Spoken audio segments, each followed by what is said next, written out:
किसी भी राजनीतिक दल की सुनो, वह बात विकास की करेगा। टीवी डिबेट्स में बात नौकरी की होगी, बात महिला अधिकारों की होगी।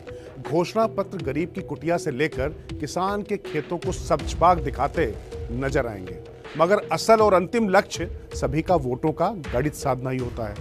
वोटों के इसी गणित पर राज की बात उत्तर प्रदेश से है। वहां की नंबर 1 पार्टी यानी सत्तासीन बीजेपी हो या फिर अपनी साख बचाने के लिए संघर्षरत कांग्रेस तक, सभी में जातीय समीकरण साधने की जैसे प्रतिभागिता चल रही है।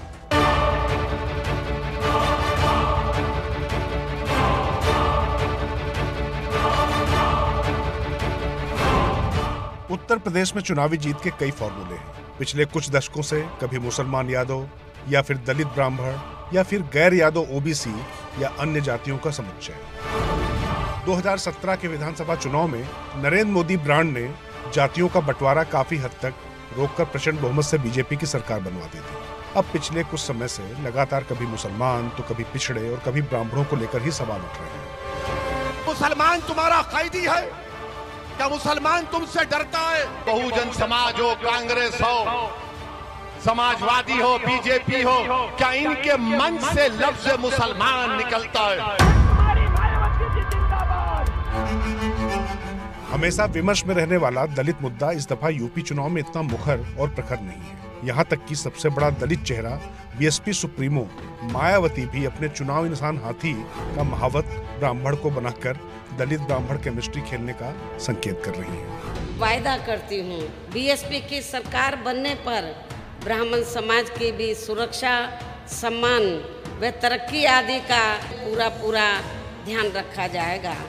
मायावती की सोच है कि अगर दलित उनके पास बड़ा हिस्सा है, ब्राह्मण उसमें जुड़ जाता है, तो बीजेपी को हराने के लिए मुस्लिम वोट भी उनके पास आ जाएगा। इधर सपा अध्यक्ष अखिलेश यादव मुस्लिम और यादव समीकरण के साथ अन्य तबकों को, खासतौर से ब्राह्मण और अन्य पिछड़ा वर्ग को जोड़कर यूपी में साइकिल की सरकार बनाने की जुगत भिड़ा रहे हैं। वहीं बीजेपी को चिंता ब्राह्मणों के साथ साथ ओबीसी की है, जो प्रतिशत में सबसे ज्यादा हैं। राज की बात बीजेपी की इसी रणनीति से जुड़ी है।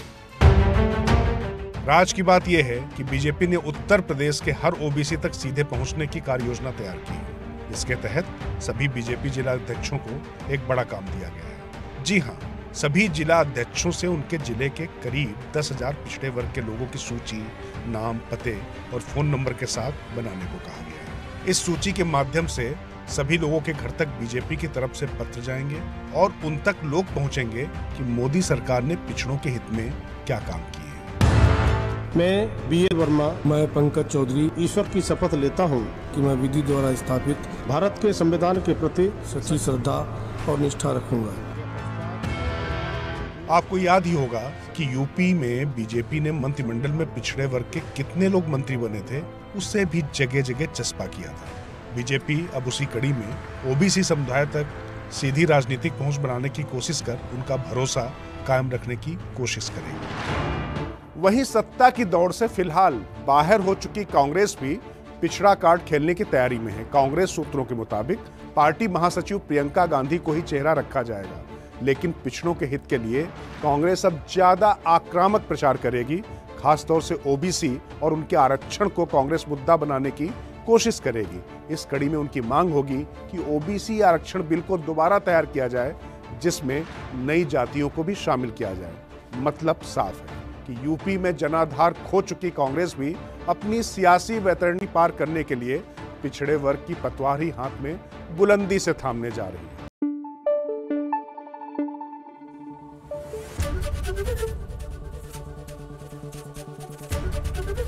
एबीपी न्यूज आपको रखे आगे।